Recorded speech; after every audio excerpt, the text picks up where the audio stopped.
क्या कभी आपने शांत बैठकर ये सोचा है कि आपके जीवन की उथल-पुथल, आपकी अनचाही चिंताएं और आपके रास्ते में बार-बार आने वाली रुकावटें, क्या वो सच में सिर्फ आपकी हैं? क्या हो अगर मैं आपसे कहूं कि आप अपने कंधों पर सिर्फ अपना ही नहीं, बल्कि अपनी कई पीढ़ियों का बोझ लेकर चल रहे हैं? वो अदृश्य धागे, वो अतृप्त इच्छाएं, वो अनकहे दुख जो आपके पूर्वजों के थे, आज भी आपकी ऊर्जा को, आपके भाग्य को प्रभावित कर रहे हैं। यह कोई कल्पना नहीं, बल्कि कर्म का वो गहरा सिद्धांत है जिसे आज विज्ञान भी समझने की कोशिश कर रहा है। और अगर मैं आपसे कहूं कि इस चक्र को तोड़ने का, उन अतृप्त आत्माओं को शांति देने का और अपने जीवन को हमेशा के लिए एक नई दिशा देने का मार्ग आज से लगभग 2500 साल पहले एक महाज्ञानी ने खोज लिया था। एक ऐसा मार्ग जो न किसी पूजा पाठ की मांग करता है, न किसी कर्मकांड की, बल्कि सिर्फ आपकी गहरी समझ और आपके अपने भीतर एक क्रांति की मांग करता है। यह वो मार्ग है जिसे तथागत गौतम बुद्ध ने स्वयं चलकर खोजा और पूरी मानवता को दिया। यह सिर्फ एक उपदेश नहीं, बल्कि आपके और आपके पूर्वजों की मुक्ति का एक जीवित नक्शा है। नमो बुद्धाय। नमस्कार दोस्तों, आज फिर से स्वागत नहीं, अभिनंदन है आपका अपने चैनल बुद्धा ब्लेसिंग इंस्पायर में। आज हम कोई कहानी नहीं सुनेंगे, बल्कि अपने जीवन के सबसे बड़े सत्य का सामना करेंगे। हम अक्सर अपने पितरों की शांति के लिए कई तरह के उपाय करते हैं और यह हमारी श्रद्धा है, लेकिन बुद्ध ने हमें ZDDH तक जाने का रास्ता दिखाया। उन्होंने बताया कि हमारे पूर्वजों की सबसे बद्धी अतृप्ति का कारण उनकी अधूरी इच्छाएं, उनकी तृष्णा और उनके मन में रह गए क्लेश हैं, और वही कर्म बंधन बनकर पीढ़ी दर पीढ़ी यात्रा करते हैं। जब तक वो बंधन नहीं कटते, सच्ची मुक्ति या शांति संभव नहीं है। और उन बंधनों को काटने का अधिकार और शक्ति तथागत ने आपके ही हाथों में दी है। तो कैसे शुरू होती है यह यात्रा? यह यात्रा शुरू होती है उस सत्य को स्वीकार करने से जिसे बुद्ध ने दुख कहा। घबराइए नहीं, यह दुख वो नहीं है जिसे हम आम भाषा में समझते हैं। बुद्ध का दुख केवल रोना या पीड़ा सहना नहीं है। यह जीवन का एक गहरा असंतोष है, एक खालीपन है, वो एहसास कि कुछ भी स्थायी नहीं है। अच्छी से अच्छी खुशी भी पल भर में गायब हो जाती है। प्रियजन बिछड़ जाते हैं, स्वास्थ्य साथ छोड़ देता है, और जिसे हम मैं कहते हैं वो शरीर भी एक दिन राख हो जाता है। यह अस्थिरता, यह अपूर्णता ही दुख है। यह वही दुख है जिसे हमारे पूर्वज भी भोगते रहे और हम भी भोग रहे हैं। अब मैं आपसे एक प्रश्न पूछना चाहता हूं, और पूरी ईमानदारी से इसका उत्तर अपने मन में और फिर हमारे साथ कमेंट्स में साझा कीजिएगा। क्या आपने कभी अपने जीवन में इस गहरे असंतोष को महसूस किया है? वो कौन सा क्षण था जब आपको लगा कि सब कुछ होते हुए भी कुछ खाली है, कुछ अधूरा है? जब कोई बड़ी सफलता भी आपको स्थायी शांति नहीं दे पाई? अपने उस अनुभव को साझा करें, क्योंकि जब हम सत्य को स्वीकार करते हैं, तभी मुक्ति का पहला द्वार खुलता है। बुद्ध ने हमें सिर्फ समस्या बताकर नहीं छोड़ा, वे एक महावैद्य थे। उन्होंने रोग बताया तो रोग का कारण भी बताया। उन्होंने कहा, इस सार्वभौमिक दुख का कारण है तृष्णा, यानी कि क्रेविंग, पाने की चाहत, बने रहने की चाहत, और जो पसंद नहीं है उससे दूर भागने की चाहत। यही तृष्णा हमारे मन में कर्मों के नए बीज बोती है। हमारे पूर्वजों ने भी इसी तृष्णा के वश में होकर कर्म किए। कुछ इच्छाएं पूरी हुईं, कुछ अधूरी रह गईं, और वही अधूरी इच्छाओं का बोझ आज एक ऊर्जा के रूप में हमारे जीवन को प्रभावित करता है। हम भी वही कर रहे हैं। एक इच्छा पूरी होती है तो 10 नई पैदा हो जाती हैं। यह एक ऐसी प्यास है जो समुद्र का पानी पीने से भी नहीं बुझती, बल्कि और बरैच जाती है। यह एक अंतहीन दौड़ है, पीढ़ी दर पीढ़ी चलने वाली दौड़। लेकिन यहां एक आशा की किरण है। बुद्ध ने तीसरा आर्य सत्य बताया, दुख निरोध। उन्होंने घोषणा की कि इस दुख का, इस अंतहीन दौड़-डाच का अंत संभव है। एक ऐसी अवस्था है जहां यह तृष्णा पूरी तरह से शांत हो जाती है, जहां मन किसी भी चीज के लिए दौड़ाता नहीं, किसी भी चीज से भागता नहीं, बल्कि परम शांति में, परम आनंद में स्थिर हो जाता है। इसी अवस्था को निर्वाण कहते हैं। यह वो परम शांति है जिसकी तलाश हर आत्मा को है, आपके पूर्वजों को भी और आपको भी। यह सुनकर शायद आपको अविश्वसनीय लगे, पर यही परम सत्य है। मुक्ति संभव है और वो इसी जीवन में संभव है। तो सवाल उठता है, कैसे? उस अवस्था तक पहुंचने का मार्ग क्या है? वो कौन सी विधि है जिससे यह तृष्णा शांत हो सकती है और हमारे कर्मों के पुराने बंधन कट सकते हैं? यही तथागत की सबसे बड़ी खोज है, उनका चौथा आर्य सत्य, दुख निरोध गामिनी प्रतिपदा, अर्थात दुख के निरोध तक ले जाने वाला मार्ग। यह कोई काल्पनिक या रहस्यमयी मार्ग नहीं है, बल्कि यह एक स्पष्ट, व्यावहारिक और वैज्ञानिक मार्ग है। इसे ही आर्य अष्टांगिक मार्ग कहा जाता है। यह 8 अंगों वाला, 8 कदमों वाला एक ऐसा स्वर्णिम पथ है जिसका हर एक कदम आपके भीतर की अज्ञानता को मिटाता है, आपकी तृष्णा को शांत करता है और आपको उस परम अवस्था की ओर ले जाता है जहां न कोई शोक है, न कोई पीड़ा, केवल परम आनंद है। जब आप इस मार्ग पर एक कदम भी बढ़ाते हैं तो आप सिर्फ अपनी मुक्ति की ओर नहीं बढ़ते, बल्कि आपके इस पुण्य कर्म की, आपकी इस शुद्ध ऊर्जा की तरंगें आपके पूरे कुल तक, आपके पितरों तक पहुंचती हैं और उनके बंधनों को भी शिथिल करती हैं। आपकी साधना उनकी मुक्ति का द्वार बन जाती है। अगर बुद्ध की यह वाणी आपके हृदय को छू रही है और आप इस जीवन रूपांतरण की यात्रा में हमारे साथ चलने को तैयार हैं, तो इस ज्ञान की ज्योति को औरों तक भी पहुंचाएं। इस वीडियो को लाइक करें और शेयर करें ताकि यह ज्ञान उन तक भी पहुंचे जिन्हें इसकी सबसे ज्यादा जरूरत है। और अगर आप इस मार्ग पर चलने का संकल्प लेते हैं तो कमेंट बॉक्स में नमो बुद्धाय लिखकर अपनी उपस्थिति दर्ज कराएं। आपका यह लिखना केवल एक कमेंट नहीं, बल्कि इस महान यात्रा के लिए आपका पहला कदम होगा। चैनल को सब्सक्राइब करके और घंटी का बटन दबाकर हमारे इस परिवार का हिस्सा बने, ताकि इस यात्रा का कोई भी अगला महत्वपूर्ण पड्डीडीड हाव आपसे छूट न जाए। जो साधक इस धम्म के प्रचार प्रसार में और गहराई से हमारा सहयोग करना चाहते हैं, वे सुपर थैंक्स या चैनल की मेंबरशिप ज्वाइन करके हमारे सहयात्री बन सकते हैं। आपका छोटा सा योगदान इस ज्ञान को और लाखों लोगों तक पहुंचाने में हमारी मदद करेगा। याद रखें, यह आपके जीवन को बदलने का अवसर है। वो आर्य अष्टांगिक मार्ग क्या है? कैसे उसका एक एक कदम हमारे और हमारे पूर्वजों के कर्मों के बंधन को काट सकता है? वो 8 कदम कौन से हैं जिन्हें अपने जीवन में उतारकर आप उस परम शांति को अनुभव कर सकते हैं? यह मार्ग है आर्य अष्टांगिक मार्ग। यह कोई साधारण रास्ता नहीं है। यह 8 शाखाओं वाला एक ऐसा जीवित वृक्ष है जिसकी जड़ें आपके मन की गहराइयों तक जाती हैं और जिसकी शाखाएं आपको निर्वाण के खुले आकाश तक पहुंचाती हैं।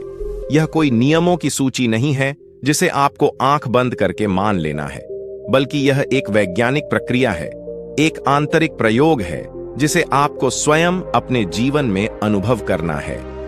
बुद्ध ने इस मार्ग को 3 मुख्य भागों में बांटा है, प्रज्ञाशील और समाधि।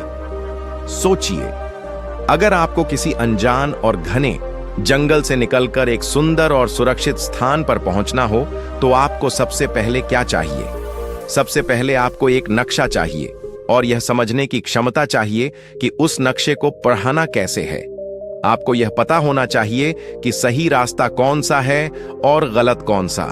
इसी को प्रज्ञा कहते हैं। एक बार जब आपके पास नक्शा आ गया, तो दूसरा कदम है यात्रा के लिए तैयारी करना। आपको यह सुनिश्चित करना होगा कि आप रास्ते में किसी को नुकसान न पहुंचाएं, कोई गलत काम न करें जिससे आपकी यात्रा और कठिन हो जाए। आप अपने व्यवहार को, अपनी वाणी को की अनुशासित करते हैं, इसी को शील कहते हैं। और अंत में उस लंबे और कठिन रास्ते पर चलने के लिए आपके मन का शक्तिशाली और स्थिर होना बहुत जरूरी है।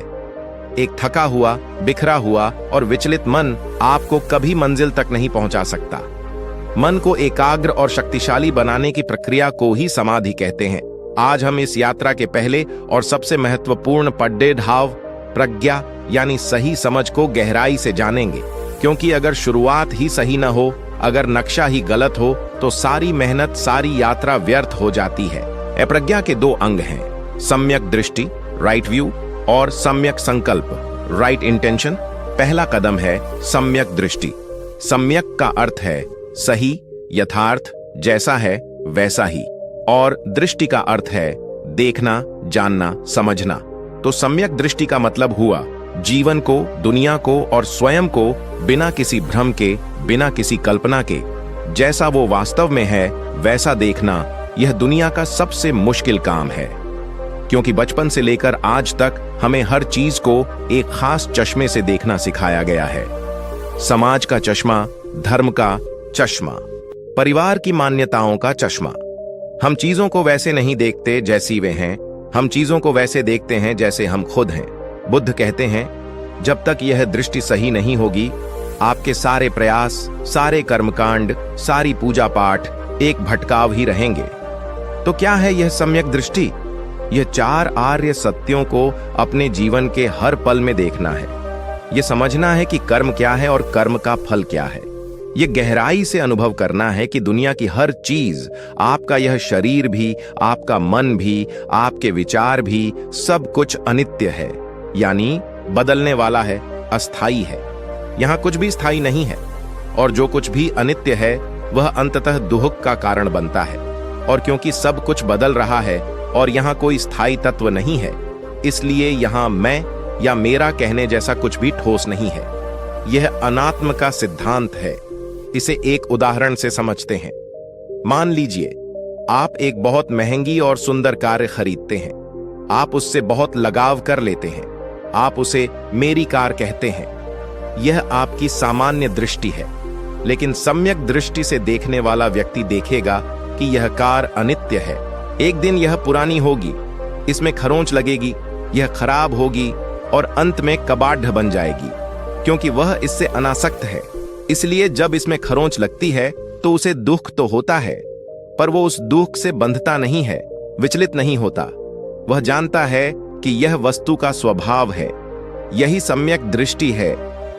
हमारे पूर्वज क्यों भटकते रहे? क्योंकि उनकी दृष्टि सम्यक नहीं थी। उन्होंने अस्थायी चीजों में स्थायी सुख खोजने की कोशिश की। उन्होंने धन, पद, परिवार और शरीर को मैं और मेरा मान लिया, और जब ये चीजें उनसे छूटीं तो उनकी आसक्ति, उनकी तृष्णा एक अतृप्त ऊर्जा बनकर ब्रह्मांड में रह गई।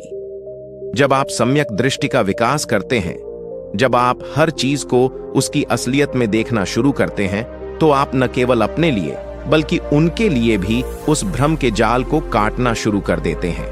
आपकी समझ का प्रकाश उन तक भी पहुंचता है। अब मैं आपसे एक प्रश्न पूछता हूं, जिसका उत्तर आपको पूरी सच्चाई से देना है। अपने जीवन में पीछे मुद्दा कर देखिए और उस एक चीज या रिश्ते के बारे में सोचिए जिससे आप बहुत गहराई से जुद्धे हुए थे, जिसे आप स्थायी मानते थे। जब वो आपसे दूर हुआ या बदल गया तो आपको कितना दुख हुआ? क्या आज बुद्ध की इस शिक्षा को सुनने के बाद आप यह देख पा रहे हैं कि उस दुख का असली कारण वो व्यक्ति या वस्तु नहीं, बल्कि आपका उसे स्थायी मान लेना था? अपने इस अनुभव से आपने क्या सीखा? इसे कमेंट में लिख कर बताएं। आपका अनुभव हजारों लोगों के लिए सम्यक दृष्टि का पहला पाठ बन सकता है। जब दृष्टि सही हो जाती है, जब नक्शा साफ दिखाई देने लगता है, तब प्रज्ञा का दूसरा अंग प्रकट होता है, सम्यक संकल्प, राइट इंटेंशन। यह बहुत महत्वपूर्ण है। केवल जान लेना काफी नहीं है, उस जानने को अपने जीवन का संकल्प बनाना पड़ता है। सम्यक दृष्टि से आपने समझ लिया कि तृष्णा और द्वेष ही दुख का कारण है। तो अब आप संकल्प लेते हैं कि आप अपने मन को तृष्णा और द्वेष से मुक्त करेंगे। बुद्ध ने 3 तरह के सही संकल्पों के बारे में बताया है। नैष्कर्म्य संकल्प यानी त्याग का, अनासक्ति का संकल्प। यह संकल्प है कि मैं अपनी इंद्रियों के सुखों में नहीं उलझूंगा, मैं भोग की दौड़ से बाहर निकलने का प्रयास करूंगा। इसका मतलब यह नहीं है कि आपको जंगल में चले जाना है। इसका मतलब है चीजों का उपयोग करते हुए भी उनसे मानसिक रूप से न चिपकना। अव्यापाद संकल्प यानी मैत्री का, द्वेष रहित होने का संकल्प। यह संकल्प है कि मैं अपने मन में किसी भी प्राणी के प्रति घृणा, क्रोध या द्वेष नहीं रखूंगा। मैं सबके प्रति मित्रता का भाव रखूंगा। अविहिंसा संकल्प यानी करुणा का, अहिंसा का संकल्प। यह संकल्प है कि मैं अपने मन, वचन या कर्म से किसी भी प्राणी को कष्ट नहीं पहुंचाऊंगा। मैं सबके दुख को दूर करने का भाव रखूंगा। जब आप सुबह उठकर इन 3 संकल्पों को दोहराते हैं तो आप अपने दिन की दिशा तय कर देते हैं। आप अपने अवचेतन मन को एक स्पष्ट निर्देश देते हैं। सोचिए, जिस व्यक्ति के मन में हर प्राणी के लिए मैत्री और करुणा का संकल्प हो, क्या वो किसी को धोखा दे सकता है? क्या वो किसी का बुरा कर सकता है? उसके कर्म अपने आप ही शुद्ध होने लगते हैं। हमारे पूर्वजों के कर्मों में जो भी अकुशल कर्म थे, वे गलत दृष्टि और गलत संकल्पों के कारण ही थे। जब आप शुद्ध संकल्पों को अपने जीवन में उतारते हैं, तो आप एक शक्तिशाली सकारात्मक ऊर्जा का निर्माण करते हैं। यह ऊर्जा एक प्रकाश की तरह होती है जो न केवल आपका मार्ग रोशन करती है, बल्कि कर्मों के उन पुराने अंधकारों को भी भेद देती है जो आपके कुल से जुड़े हैं। आपकी मैत्री और करुणा की तरंगें उन अतृप्त आत्माओं के लिए मरहम का काम करती हैं। अगर बुद्ध का यह मार्ग आपके हृदय में उतर रहा है, तो इस ज्ञान को केवल अपने तक सीमित मत रखिए। इस वीडियो को लाइक करके अपना आभार व्यक्त करें और इसे अपने प्रियजनों के साथ शेयर करें, ताकि वे भी इस जीवन बदलने वाले ज्ञान से लाभान्वित हो सकें।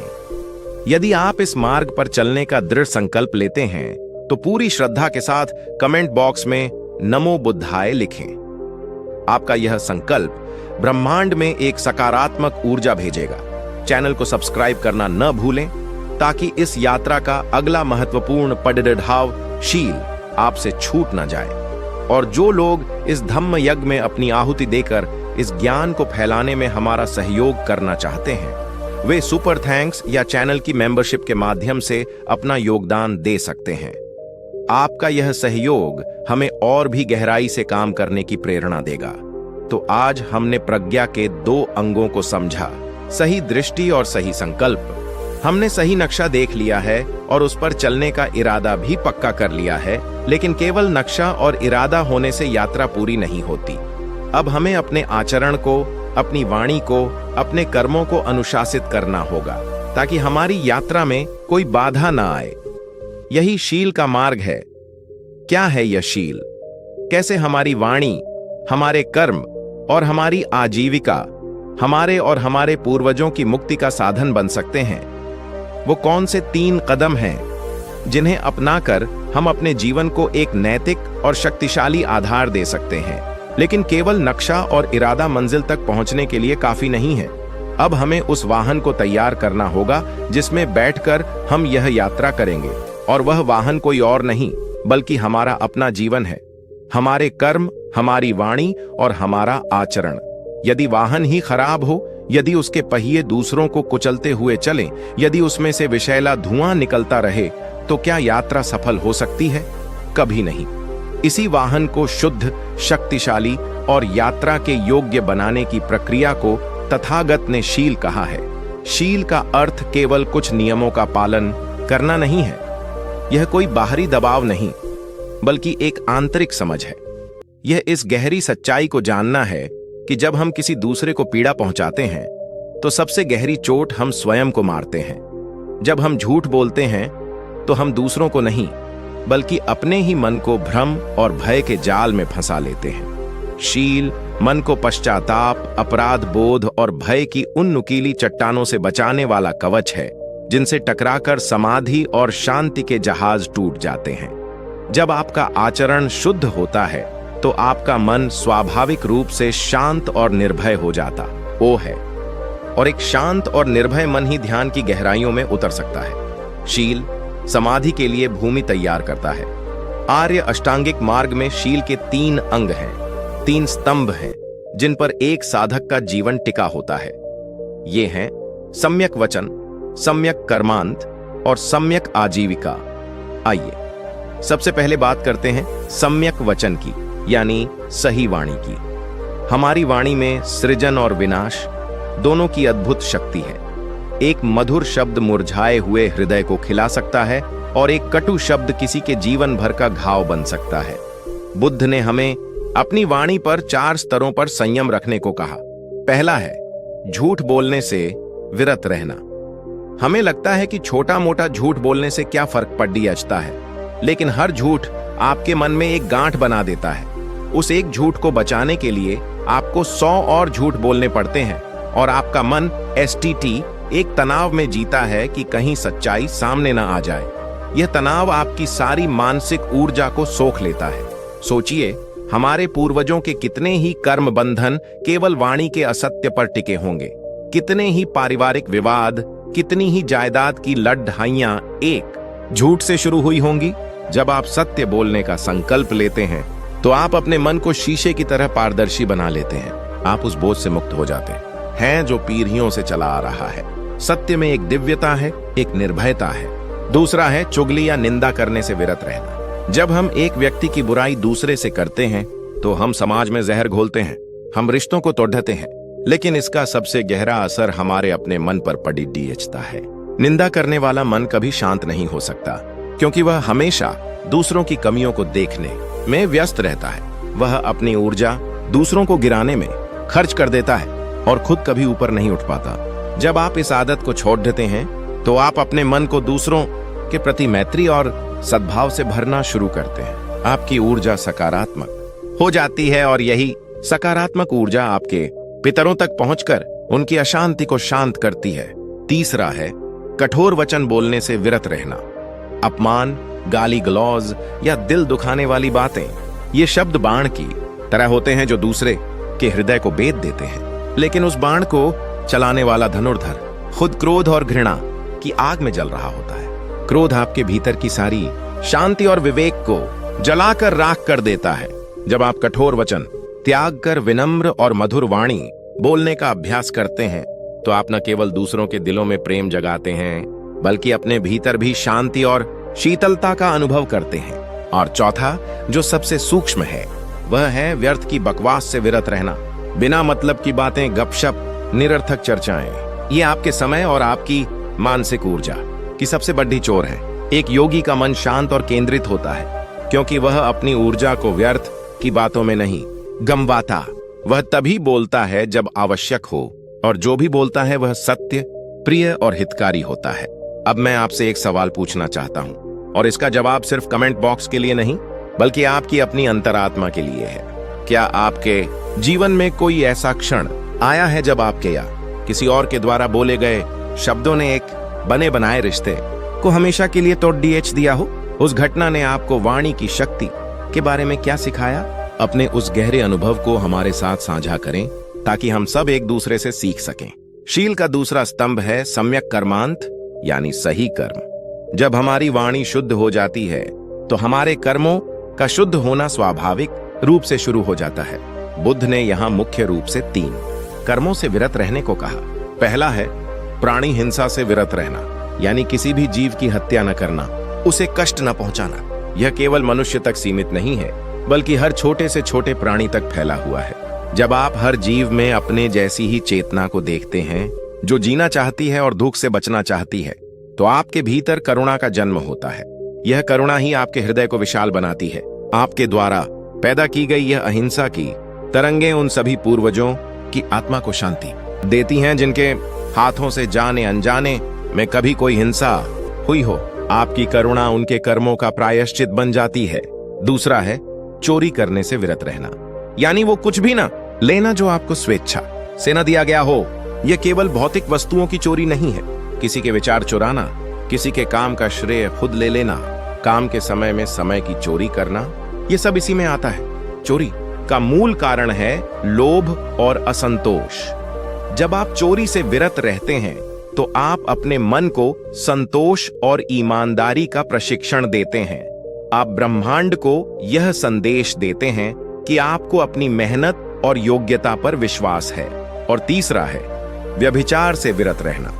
इसका अर्थ है काम वासना का दुरुपयोग न करना, किसी को धोखा न देना और अपने रिश्तों में मर्यादा और पवित्रता बनाए रखना। यह ऊर्जा जीवन की सबसे शक्तिशाली ऊर्जाओं में से एक है। जब इसका दुरुपयोग होता है तो यह जीवन में विनाश और अशांति लाती है। जब आप इस ऊर्जा को संयमित और सम्मानजनक दिशा देते हैं तो यह आपके आध्यात्मिक विकास में एक शक्तिशाली ईंधन का काम करती है। शील का तीसरा और अंतिम स्तंभ है सम्यक आजीविका, यानी सही तरीके से रोजी रोटी कमाना। यह बुद्ध की एक क्रांतिकारी शिक्षा है। वे कहते हैं कि आपका काम केवल पेट भरने का साधन नहीं है, बल्कि यह आपकी साधना का एक अभिन्न अंग है।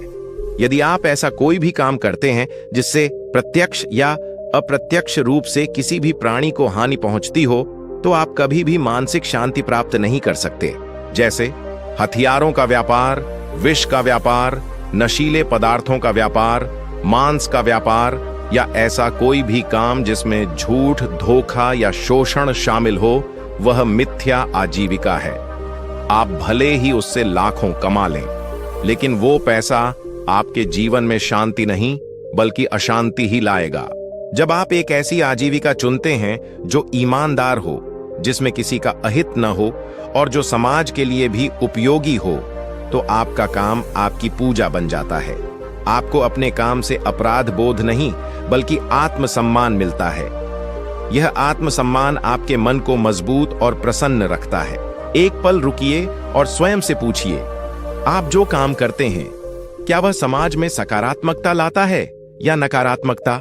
क्या आप रात को इस गहरे संतोष के साथ सो पाते हैं कि आपकी रोजी रोटी किसी के आंसुओं या पीड़ा पर आधारित नहीं है? इस प्रश्न पर ईमानदारी से विचार कीजिए, क्योंकि आपकी आजीविका आपकी आध्यात्मिक यात्रा की दिशा तय करती है। तो यह है शील का मार्ग, सम्यक वचन, सम्यक कर्मांत और सम्यक आजीविका।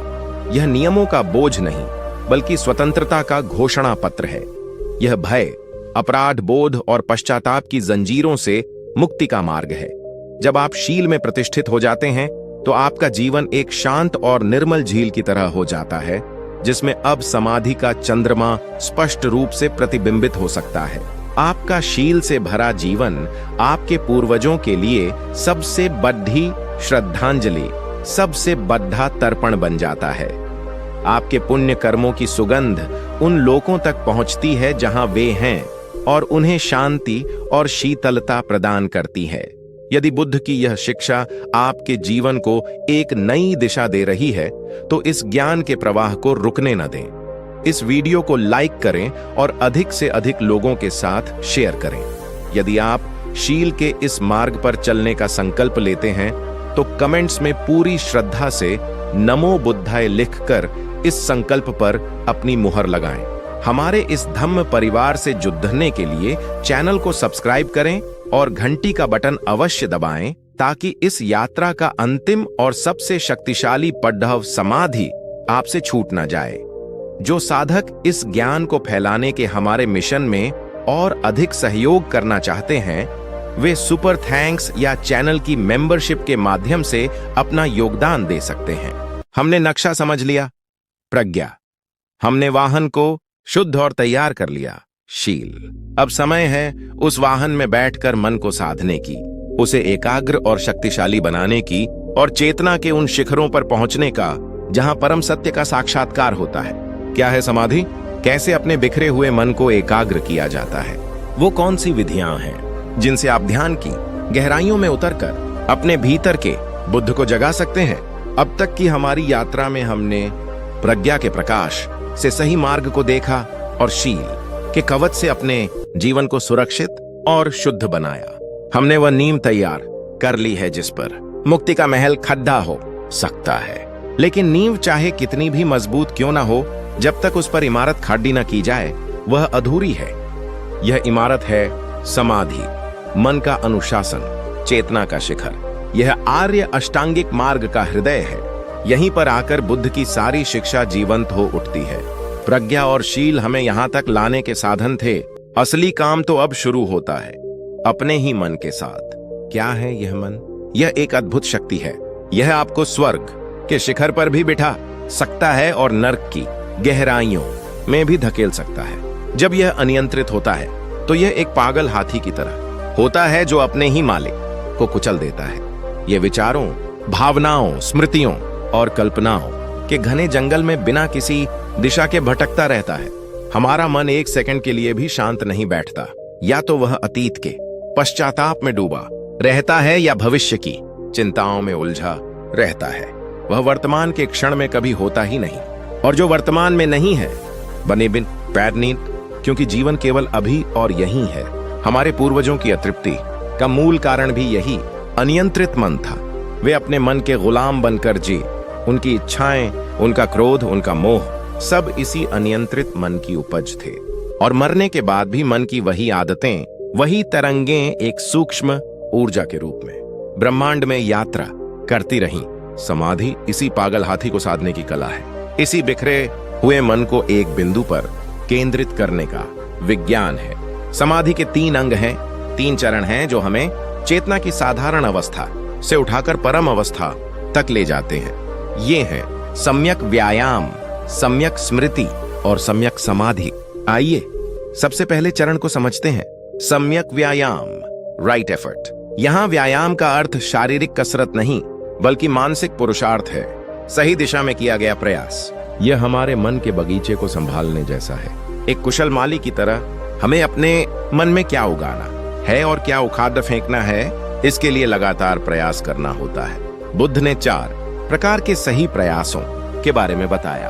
अपने मन में उत्पन्न हो चुके अकुशल, बुरे विचारों को दूर करने का प्रयास। जैसे ही आपके मन में क्रोध, घृणा, ईर्ष्या या वासना का विचार उठे, उसे पहचानें और उसे टिकने न दें। उसे वैसे ही झटक दें जैसे सिर पर आग लगने पर कोई व्यक्ति अपने बालों को झटकता है। जो अकुशल विचार अभी तक उत्पन्न नहीं हुए हैं, उन्हें उत्पन्न ही न होने देने का प्रयास।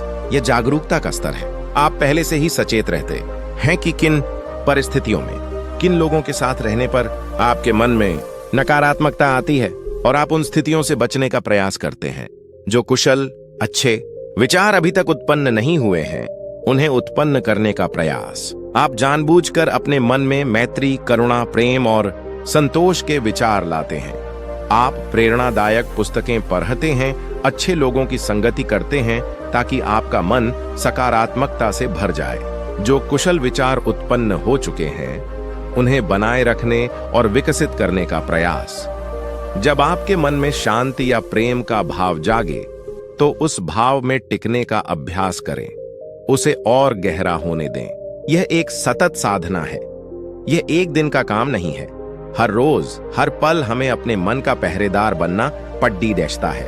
हमारे पूर्वज अपने मन के बगीचे के प्रति जागरूक नहीं थे, इसलिए उसमें वासना, द्वेष और अज्ञानता के कांटेदार झाड़दाच उगाए। जब आप सम्यक व्यायाम का अभ्यास करते हैं, तो आप न केवल अपने मन को शुद्ध कर रहे होते हैं, बल्कि आप उस सामूहिक चेतना को भी शुद्ध कर रहे होते हैं जिससे आप जुड़े हैं।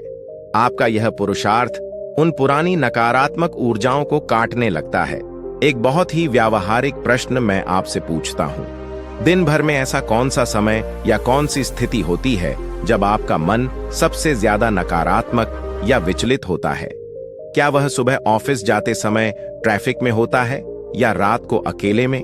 उस एक ट्रिगर पॉइंट को पहचानिए और कमेंट में साझा कीजिए कि आप उसे बदलने के लिए बुद्ध के बताए इन 4 प्रयासों में से कौन सा प्रयास आज से ही शुरू करेंगे। आपका संकल्प दूसरों के लिए प्रेरणा बनेगा। जब हम सही प्रयास द्वारा अपने मन के बगीचे को साफ कर लेते हैं, तब हम समाधि के दूसरे और सबसे महत्वपूर्ण चरण में प्रवेश करते हैं, सम्यक स्मृति, राइट माइंडफुलनेस। स्मृति का सामान्य अर्थ है याद रखना, लेकिन यहां इसका अर्थ बहुत गहरा है।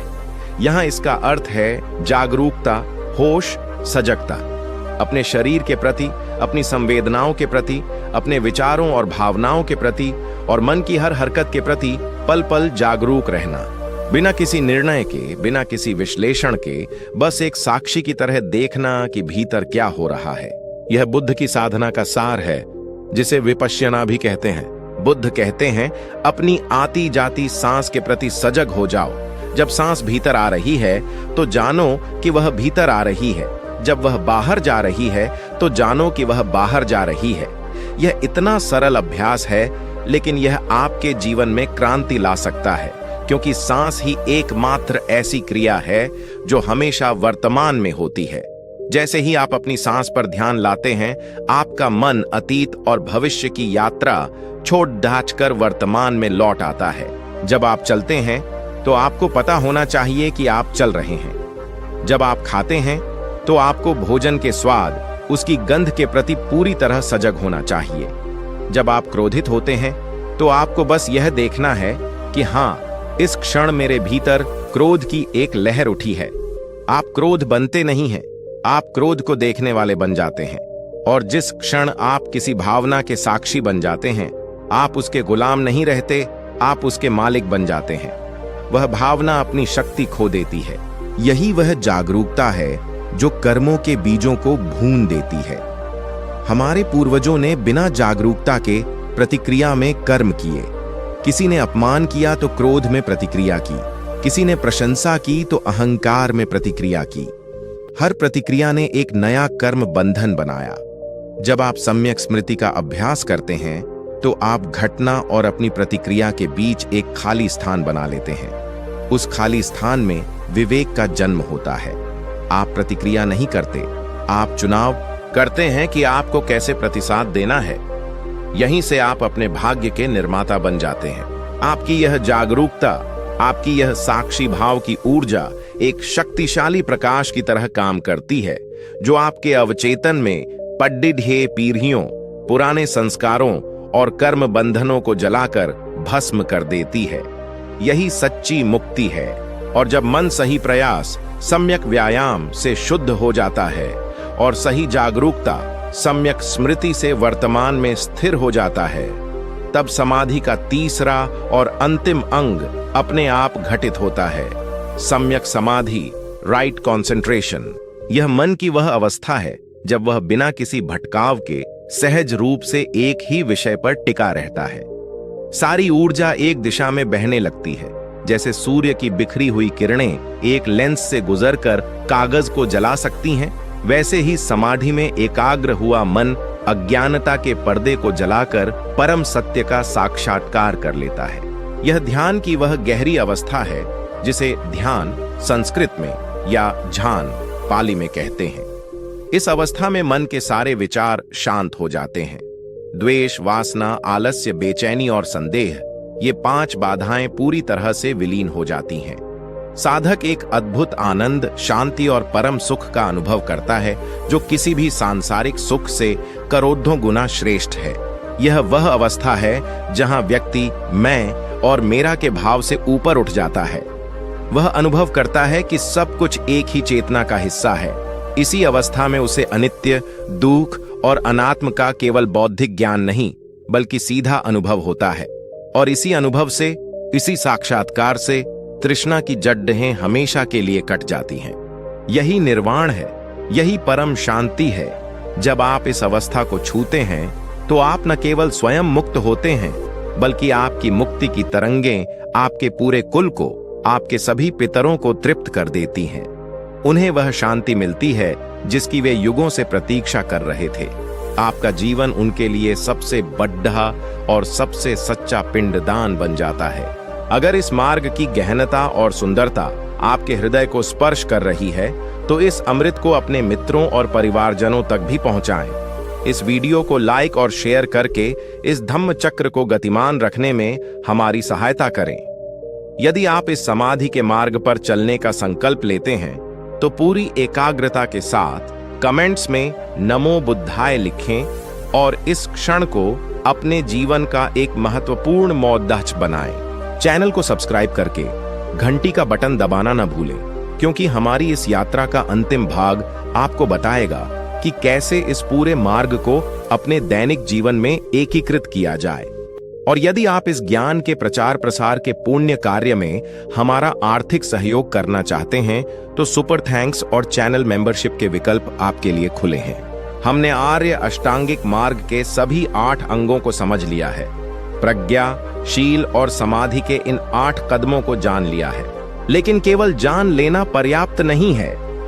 इस ज्ञान को जीवन कैसे बनाया जाए, कैसे एक आम गृहस्थ व्यक्ति अपनी जिम्मेदारियों को निभाते हुए इस मार्ग पर चल सकता है। इस पूरे मार्ग का सार क्या है जिसे हम हर पल याद रख सकें। इन सभी प्रश्नों के उत्तर और इस पूरी यात्रा का समापन हम करेंगे इस श्रृंखला के अंतिम 5वें भाग में। जुड़े रहिए हमारे साथ। नमो बुद्धाय। हमारी इस यात्रा में जो आपके और आपके पूर्वजों की मुक्ति के लिए समर्पित है, हम अब तक एक लंबा सफर तय कर चुके हैं। हमने प्रज्ञा के प्रकाश से मार्ग देखा, शील की मजबूत जमीन पर कदम रखे और समाधि की शक्ति से अपने मन को साधा। हमने आर्य अष्टांगिक मार्ग के हर एक अंग को, हर एक कदम को गहराई से समझा। लेकिन ज्ञान चाहे कितना भी गहरा क्यों ना हो, अगर वह जीवन में न उतरे तो वह एक सुंदर, बिना उपयोग के रखे नक्शे की तरह है। अब हम इस यात्रा के सबसे महत्वपूर्ण पड़ाव पर हैं। अब हमें यह सीखना है कि इस पूरे मार्ग को, इस महान ज्ञान को अपनी रसोई में, अपने ऑफिस में, अपने रिश्तों में, अपनी हर सांस में कैसे जिया जाए। कैसे एक साधारण जीवन जीते हुए भी असाधारण साधक बना जाए। बुद्ध की शिक्षाएं पहाड़ों की गुफाओं के लिए नहीं थीं, वे हम जैसे साधारण मनुष्यों के लिए थीं, जो संसार के बीच रहकर ही निर्वाण के कमल को खिलाना चाहते हैं। तो इस मार्ग को जीवन में उतारने का सार क्या है? इसका सार है जागरूकता, माइंडफुलनेस और करुणा, कंपैशन। ये दो पंख हैं जिनके सहारे कोई भी पक्षी मुक्ति के अनंत आकाश में उड़ान भर सकता है। अगर इनमें से एक भी पंख कमजोर हुआ तो यात्रा संभव नहीं है। जागरूकता यानी सम्यक स्मृति आपको अपने भीतर काम करने की शक्ति देती है। यह आपको आपके मन का मालिक बनाती है। और करुणा यानी मैत्री और अव्यापाद का संकल्प आपको बाहरी दुनिया से सही ढंग से जोड़ती है। यह आपके कर्मों को शुद्ध करती है। आइए इसे अपने दैनिक जीवन में देखते हैं। आप सुबह उठते हैं। सामान्य व्यक्ति अलार्म बजते ही हड़बड़ी में उठता है। दिन भर की चिंताओं का बोझ उसके सिर पर होता है। लेकिन एक साधक जब उठता है तो वह अपनी पहली सांस के प्रति सजग होता है। वह जीवित होने के इस चमत्कार के लिए कृतज्ञता का अनुभव करता है। वह बिस्तर से उतरने से पहले 3 संकल्प लेता है। आज मैं अपने मन, वचन और कर्म से किसी को कष्ट नहीं पहुंचाऊंगा, अविहिंसा। आज मैं सबके प्रति मित्रता का भाव रखूंगा, अव्यापाद। आज मैं अपनी चेतना को अज्ञान और तृष्णा से मुक्त करने का प्रयास करूंगा, नैष्कर्म्य। इन 3 संकल्पों ने आपके पूरे दिन की दिशा तय कर दी। आप चाय बनाते हैं। सामान्य व्यक्ति का मन कहीं और भटक रहा होता है, लेकिन आप पानी के उबलने की आवाज, चाय की सुगंध, कप की गर्मी के प्रति पूरी तरह से जागरूक हैं। आपका चाय बनाना एक ध्यान बन गया है। आप अपने परिवार के साथ नाश्ता करते हैं। सामान्य व्यक्ति टीवी देखते हुए या मोबाइल में खोए हुए खाता है, लेकिन आप अपने परिवार के सदस्यों के चेहरे को देखते हैं, उनकी बातों को सुनते हैं और भोजन के हर कौर के प्रति कृतज्ञ होते हैं। उन सभी किसानों और प्रकृति की शक्तियों के प्रति जिन्होंने यह भोजन आप तक पहुंचाया। आपका नाश्ता एक प्रेम और कृतज्ञता का अनुष्ठान बन गया है। आप काम पर जाते हैं। ट्रैफिक में फंसने पर सामान्य व्यक्ति क्रोधित और बेचैन हो जाता है, लेकिन आप इस खाली समय का उपयोग अपनी सांसों को देखने में करते हैं। आपके लिए ट्रैफिक जाम ध्यान का एक अवसर बन जाता है। ऑफिस में कोई सहकर्मी आपकी आलोचना करता है। सामान्य व्यक्ति तुरंत प्रतिक्रिया करेगा, बहस करेगा और अपने मन में द्वेष पाल लेगा। लेकिन आप, एक साधक, उस आलोचना को सुनते हैं। आप अपने भीतर उठने वाली क्रोध की लहर को जागरूकता से देखते हैं।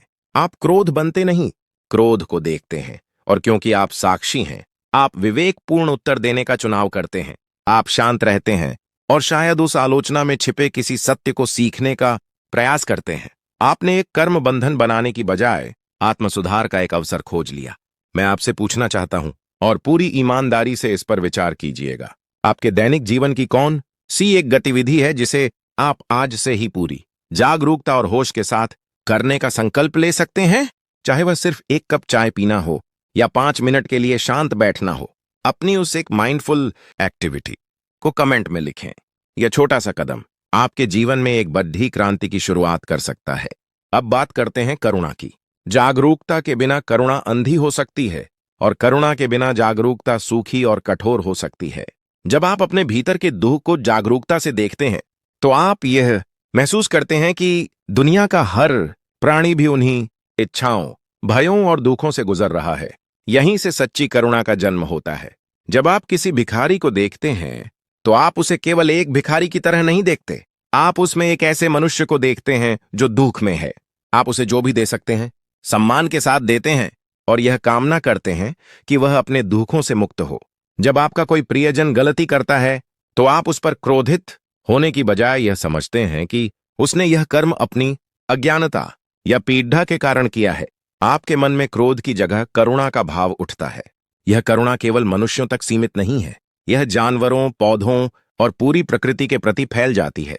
आप अनावश्यक बिजली नहीं जलाते, पानी बर्बाद नहीं करते, क्योंकि आप जानते हैं कि प्रकृति के संसाधन सीमित हैं और हर प्राणी का उन पर अधिकार है। आपका जीवन पर्यावरण के प्रति एक सम्मान बन जाता है। जब आप जागरूकता और करुणा के इन दो पंखों के साथ जीते हैं तो आपका हर कर्म शील बन जाता है, आपका हर विचार प्रज्ञा बन जाता है और आपकी हर शांत अवस्था समाधि बन जाती है। आर्य अष्टांगिक मार्ग आपके लिए कोई बाहरी सिद्धांत नहीं रहता, वह आपकी सांस बन जाता है, आपकी धड्डी अचकन बन जाता है। और यही आपके पूर्वजों के लिए सबसे बड़ा उपहार है। वे आपसे पूजा पाठ या कर्मकांड नहीं चाहते, वे चाहते हैं कि आप उस दुह के चक्र को तोड़ दें जिसमें वे फंसे रहे और जिसमें आप भी फंसे हैं। जब आप क्रोध की जगह करुणा को चुनते हैं तो आप अपने पिता के क्रोध के संस्कार को तोड़ देते हैं। जब आप लोभ की जगह संतोष को चुनते हैं तो आप अपनी कई पीढ़ियों के लोभ के कर्म बंधन को काटते हैं। जब आप अज्ञानता की नींद से जागकर जागरूकता में जीते हैं तो आप अपने पूरे कुल को मुक्ति के प्रकाश की ओर ले जाते हैं। आपका रूपांतरित जीवन ही सच्चा श्राद्ध है, सच्चा तर्पण है। आप स्वयं एक चलते फिरते तीर्थ बन जाते हैं। यह यात्रा आसान नहीं है, मन की पुरानी आदतें बार बार आपको पीछे खींचेंगी, लेकिन आपको धैर्य नहीं खोना है। बुद्ध ने कहा था, हजारों मील की यात्रा भी एक कदम से ही शुरू होती है। आपने यह ज्ञान सुनकर पहला कदम उठा लिया है, अब बस चलते रहना है। हर दिन थोड़ा थोड़ा अभ्यास करें, गिरें तो फिर उठें और मुस्कुराकर फिर से चलना शुरू कर दें। यह बुद्ध का मार्ग है। अत्त दीपो भव, अपने दीपक स्वयं बनो, किसी बाहरी शक्ति पर निर्भर मत रहो। सत्य तुम्हारे भीतर है, मार्ग तुम्हारे भीतर है, बुद्ध तुम्हारे भीतर है। तुम्हें बस जागरूकता और करुणा की साधना से उसे प्रकट करना है। हमारी यह श्रृंखला आज यहां समाप्त हो रही है, लेकिन आपकी वास्तविक यात्रा आज से शुरू हो रही है। ये ज्ञान, ये मार्ग अब आपके हाथ में है। इसे अपने जीवन का सबसे बड़ा खजाना समझकर संभालें और इसका निरंतर अभ्यास करें। अगर इस श्रृंखला ने आपके जीवन को एक नई दिशा दी है, आपके हृदय को छुआ है, तो हमारा यह प्रयास सफल हुआ। इस ज्ञान की ज्योति को बुझने न दें, इसे अपने जीवन में जलाएं और इस वीडियो को अधिक से अधिक लोगों के साथ साझा करके इस प्रकाश को और फैलाएं। वीडियो को लाइक करके अपना प्रेम और समर्थन हमें भेजें और अंतिम बार इस यात्रा के समापन पर और अपनी नई यात्रा की शुरुआत के संकल्प के रूप में पूरे हृदय से कमेंट बॉक्स में नमो बुद्धाय लिखें। यह शब्द आपको हमेशा याद दिलाएगा कि आपके भीतर असीम शांति और ज्ञान प्राप्त करने की क्षमता है। हमारे चैनल बुद्धा ब्लेसिंग इंस्पायर के साथ जुड़े रहें, क्योंकि हम भविष्य में भी ऐसे ही गहन विषयों पर आपका मार्गदर्शन करते रहेंगे। चैनल को सब्सक्राइब करें और बेल आइकॉन को दबाएं ताकि आप कोई भी वीडियो मिस न करें। जो लोग इस धम्म के कार्य में निरंतर हमारा सहयोग करना चाहते हैं, उनके लिए सुपर थैंक्स और मेंबरशिप के द्वार हमेशा खुले हैं। याद रखें, आपका जीवन बदल सकता है, आपके पूर्वजों को मुक्ति मिल सकती है। आपको बस आर्य अष्टांगिक मार्ग पर पहला कदम रखने का साहस करना है। आज से, अभी से कल्पना कीजिए एक व्यक्ति की जिसका नाम है आदित्य। आदित्य के पास वह सब कुछ है जो एक सफल जीवन के लिए आवश्यक माना जाता है। एक अच्छी नौकरी, एक सुंदर घर, एक प्यारा परिवार। लेकिन इन सब के बावजूद आदित्य के भीतर एक अजीब सा खालीपन है। उसे लगता है जैसे वह एक अदृश्य बोझ लेकर चल रहा है। उसके परिवार में पीढ़ियों से एक अजीब पैटर्न चला आ रहा है। बहुत मेहनत करने के बाद भी अंत में आर्थिक तंगी आ जाती है, या परिवार के पुरुषों में क्रोध की एक ऐसी ज्वाला है जो रिश्तों को जलाकर राख कर देती है। आदित्य खुद भी छोटी छोटी बातों पर असहनीय रूप से क्रोधित हो जाता है और बाद में घंटों पछताता है। उसे लगता है जैसे वह कोई और नहीं बल्कि अपने पिता और अपने दादा की ही अधूरी और अशांत कहानी को जी रहा है। यह सिर्फ आदित्य की कहानी नहीं है, यह हम में से अनगिनत लोगों की कहानी है। हम अपने जीवन में जिन संघर्षों का सामना करते हैं, वे अक्सर केवल हमारे नहीं होते। वे कर्मों की, संस्कारों की, अतृप्त इच्छाओं की एक ऐसी विरासत होते हैं जो हमें अपने पूर्वजों से मिलती है। वे अतृप्त ऊर्जाएं, वे अनसुलझे दुख एक सूक्ष्म धागे की तरह हमारी चेतना से बंधे होते हैं और हमारे निर्णयों, हमारे स्वभाव और हमारे भाग्य को प्रभावित करते रहते हैं। और जब आदित्य जैसे लोग इस बोझ से थककर समाधान खोजते हैं तो उन्हें तथागत बुद्ध के रूप में एक महावैद्य मिलते हैं। बुद्ध कोई ईश्वर नहीं थे, वे एक वैज्ञानिक थे, चेतना के एक महान चिकित्सक। उन्होंने इस पीढ़ी दर पीढ़ी चलने वाले दुख के रोग को पहचाना, उसके कारण का निदान किया और फिर उसका एक अचूक सार्वभौमिक उपचार भी दिया। वह उपचार है आर्य अष्टांगिक मार्ग। आज हम इस मार्ग को सिद्धांतों की तरह नहीं बल्कि आदित्य के जीवन की कहानी के माध्यम से समझेंगे। हम देखेंगे कि कैसे इस मार्ग का एक एक कदम आदित्य के जीवन को और उसके माध्यम से उसके पूरे कुल के भविष्य को बदल सकता है। यह एक लंबी, गहरी और रूपांतरकारी यात्रा है। इसीलिए अपनी चेतना को पूरी तरह से खोलकर इस यात्रा में मेरे साथ चलें। पहला पडिडिडिहाव, प्रज्ञा, जीवन के नक्शे को सही करना। आदित्य की सबसे बड़ी समस्या यह है कि वह जीवन को गलत नक्शे के साथ जीने की कोशिश। उसका नक्शा कहता है कि खुशी प्रमोशन में है, बर्थडे घर में है, दूसरों से बेहतर दिखने में है। वह इन्हीं चीजों के पीछे भाग रहा है, ठीक वैसे ही जैसे उसके पूर्वज जमीन, सोने और सम्मान के पीछे भागे थे। बुद्ध कहते हैं, सबसे पहले इस गलत नक्शे को जला दो और सम्यक दृष्टि यानी सही समझ का नक्शा अपनाओ। सम्यक दृष्टि क्या है? यह जीवन को उसकी नग्न सच्चाई में देखना है। एक दिन आदित्य अपनी नई महंगी घड्डी को बड़े गर्व से देख रहा होता है। यह उसके स्टेटस का प्रतीक है। अचानक उसके हाथ से फिसलकर वह फर्श पर गिर जाती है और उस पर एक खरोंच आ जाती है। आदित्य का मन बेचैनी और क्रोध से भर जाता है। उसका पूरा दिन खराब हो जाता है। बुद्ध की सम्यक दृष्टि यहां प्रवेश करती है। वह आदित्य से कहती है, आदित्य, तुम एक घड्डी की खरोंच से दुखी नहीं हो, तुम इस गलत धारणा से दुखी हो कि यह घड्डी हमेशा नई और बेदाग रहेगी। तुमने एक अस्थायी चीज में स्थायी सुख खोजने की कोशिश की। यही दुख का मूल कारण है। आदित्य को पहली बार यह बात समझ में आती है। वह देखता है कि उसकी कार पुरानी हो रही है, उसका शरीर बूढ़ा हो रहा है, उसके विचार हर पल बदल रहे हैं। यहां कुछ भी स्थायी नहीं है। यह अनित्यता का बोध है, और जो कुछ भी अनित्य है वह अंततः दुख का कारण ही बनेगा। यही दुख का सत्य है। और जब कुछ भी स्थायी नहीं है तो मैं और मेरा जैसा कोई ठोस स्थायी आत्मा या अस्तित्व कहां है? यह अनात्म का बोध है। अब आदित्य अपने पिता के क्रोध को देखता है। पहले वह उन्हें दोष देता था, अब सम्यक दृष्टि से वह देखता है कि उसके पिता भी अपनी अतृप्त इच्छाओं और गलत धारणाओं के कारण ही दुखी थे। उनका क्रोध उनकी पीड़ा की चीख थी। यह समझ आते ही आदित्य के मन से अपने पिता के प्रति जो शिकायत थी वह करुणा में बदलने लगती है। वह देख पाता है कि यह क्रोध का पैटर्न उसके दादा में भी था, शायद उनके भी पिता में था। यह एक कर्म बंधन है जो पीढ़ी दर पीढ़ी चला आ रहा है। जब आदित्य इस पैटर्न को सिर्फ देखता है बिना किसी निर्णय के, तो वह उस पैटर्न पर अपनी पकड़ डीडीडीएच डेली करना शुरू कर देता है। यही जागरूकता की शक्ति है। मैं आपसे एक प्रश्न पूछता हूं, आपके जीवन या आपके परिवार में ऐसा कौन सा एक नकारात्मक पैटर्न है जो बार बार दोहराया जाता है? क्या वह क्रोध का है, आर्थिक असफलता का है, या रिश्तों के टूटने का है? उसे पहचानें और पूरी ईमानदारी से कमेंट बॉक्स में साझा करें। इस पैटर्न को स्वीकार करना ही उसे तोड़ने की दिशा में पहला कदम है। जब आदित्य की दृष्टि सही होने लगती है तो उसका इरादा भी सही होने लगता है। यही है सम्यक संकल्प। एक दिन ऑफिस में आदित्य को अपने सहकर्मी के खिलाफ बॉस के कान भरने का मौका मिलता है, जिससे उसे प्रमोशन मिल सकता है। पुराना आदित्य शायद यह कर देता, लेकिन अब उसके भीतर एक नई समझ है। वह संकल्प लेता है, मैं क्षणिक लाभ के लिए किसी को नुकसान नहीं पहुंचाऊंगा। अविहिंसा का संकल्प, मैं अपने सहकर्मी के प्रति द्वेष नहीं, मैत्री का भाव रखूंगा। अव्यापाद का संकल्प, मैं पद के इस मोह से अपनी शांति को भंग नहीं होने दूंगा। नैष्कर्म्य का संकल्प, उसने उस मौके को छोड़ डैश दिया। शायद उसे प्रमोशन नहीं मिला, लेकिन उस रात उसे जो गहरी और सुकून भरी नींद आई वह करोड़ों की संपत्ति से भी बढ़कर थी। उसने अपने कर्मों की दिशा बदल दी। उसने उस सफलता की दौड़ से बाहर निकलने का संकल्प लिया, जिस दौड़ में दौड़ते उसके पूर्वज थक गए और अतृप्त रह गए। उसका यह एक शुद्ध संकल्प उन तक एक ठंडी हवा के झोंके की तरह पहुंचता है। दूसरा पडिडाव, शील, जीवन के वाहन को शुद्ध करना। अब जब आदित्य के पास सही नक्शा और सही इरादा है तो उसे अपनी यात्रा के वाहन यानी अपने कर्म और अपनी वाणी को शुद्ध करना होगा। यही शील है।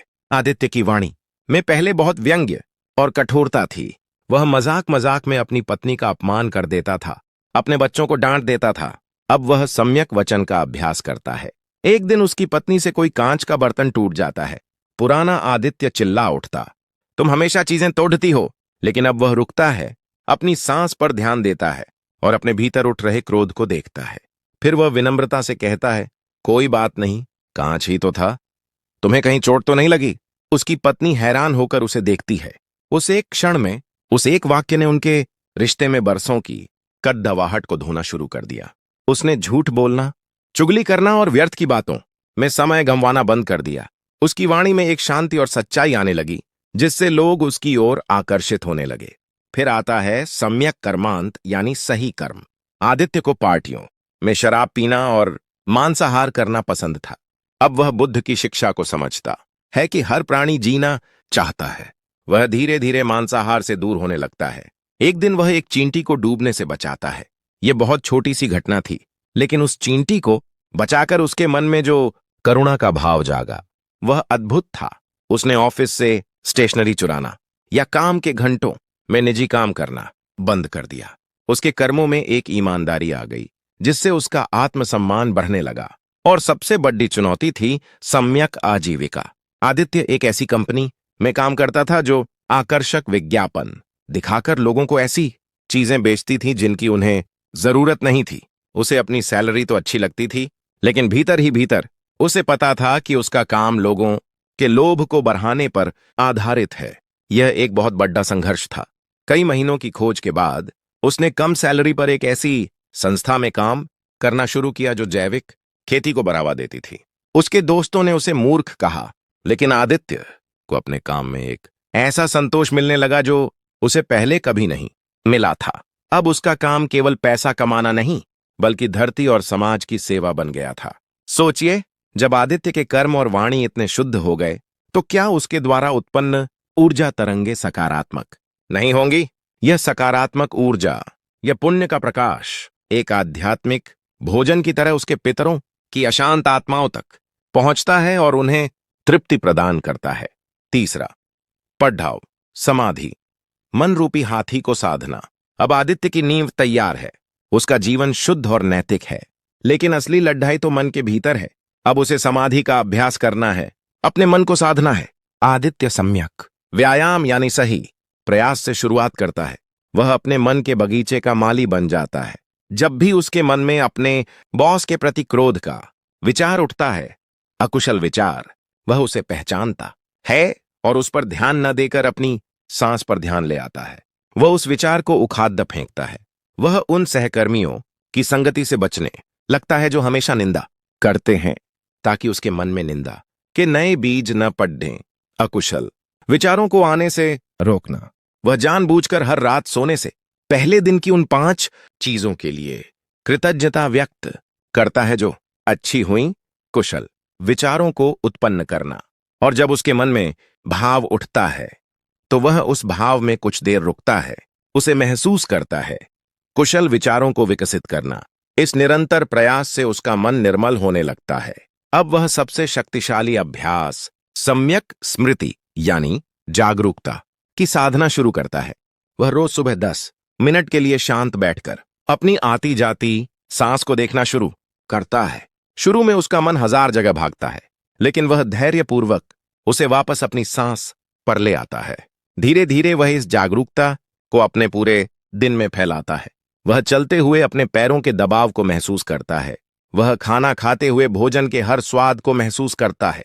एक दिन उसका बेटा उसके हाथ से उसका महंगा मोबाइल गिरा देता है और स्क्रीन टूट जाती है। 1 साल पहले वाला आदित्य शायद उस पर चिल्ला पड़ता, लेकिन अब उस क्षण में आदित्य अपने भीतर उठती हुई क्रोध की प्रचंड लहर को स्पष्ट रूप से देखता है। वह देखता है कि कैसे उसका चेहरा गर्म हो रहा है, मुट्ठियां भींच रही हैं। वह प्रतिक्रिया नहीं करता, वह बस एक साक्षी की तरह इस तूफान को देखता है। कुछ ही पलों में वह तूफान शांत हो जाता है। वह अपने डरे हुए बेटे को गले लगाता है और कहता है, कोई बात नहीं बेटा, यह बस एक मशीन है। उस दिन आदित्य को पहली बार मन का गुलाम होने और मन का स्वामी होने के बीच का फर्क समझ आया। उसने एक नया कर्म बंधन बनाने की बजाय एक पुराने क्रोध के संस्कार को तोड़ दिया था। यही सच्ची मुक्ति की शुरुआत है। जब जागरूकता का यह अभ्यास गहरा होता है तो सम्यक समाधि की अवस्था अपने आप फलित होती है।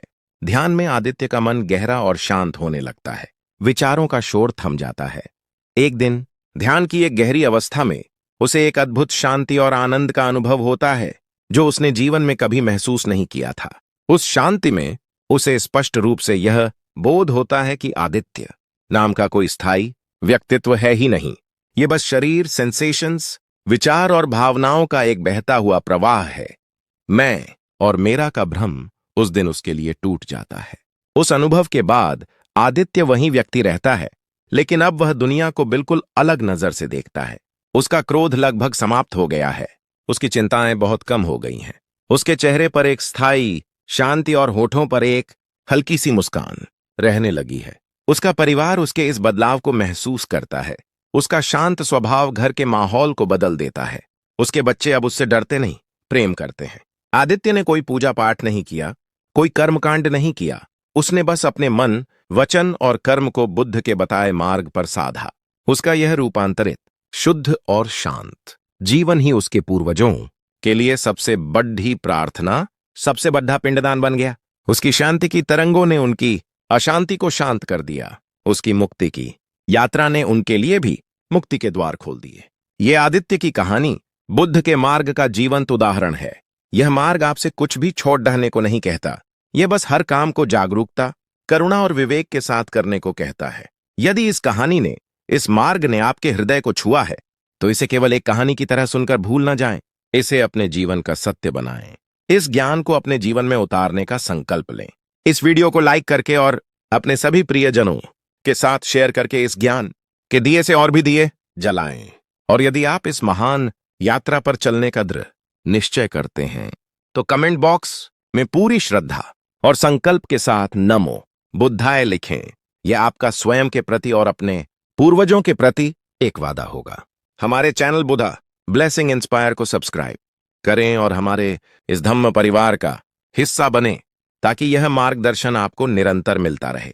और जो भी साधक इस ज्ञान को फैलाने के हमारे पुण्य कार्य में सहयोग करना चाहते हैं वे सुपर थैंक्स या चैनल की मेंबरशिप के माध्यम से अपना योगदान दे सकते हैं। याद रखिए, आपके भीतर भी एक आदित्य छिपा है जो पीढ़ियों के बोझ तले दबा है, और आपके भीतर ही एक बुद्ध भी छिपा है जो उस बोझ से मुक्त होने का रास्ता जानता है। चुनाव आपका है। अत दीपो भव, अपने दीपक स्वयं बने। भव तो सब मंगलम, चाही चिंताएं और आपके रास्ते में बार बार आने वाली रुकावटें, क्या वो सच में सिर्फ आपकी हैं? क्या हो अगर मैं आपसे कहूं कि आप अपने कंधों पर सिर्फ अपना ही नहीं बल्कि अपनी कई पीढ़ियों का बोझ लेकर चल रहे हैं? वो अदृश्य धागे, वो अतृप्त इच्छाएं, वो अनकहे दुख जो आपके पूर्वजों के थे, आज भी आपकी ऊर्जा को, आपके भाग्य को प्रभावित कर रहे हैं। यह कोई कल्पना नहीं बल्कि कर्म का वो गहरा सिद्धांत है जिसे आज विज्ञान भी समझने की कोशिश कर रहा है।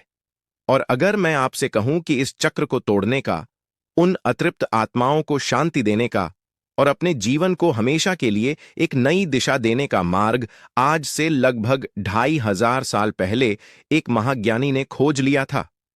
एक ऐसा मार्ग जो न किसी पूजा पाठ की मांग करता है, न किसी कर्मकांड की, बल्कि सिर्फ आपकी गहरी समझ और आपके अपने भीतर एक क्रांति की मांग करता है।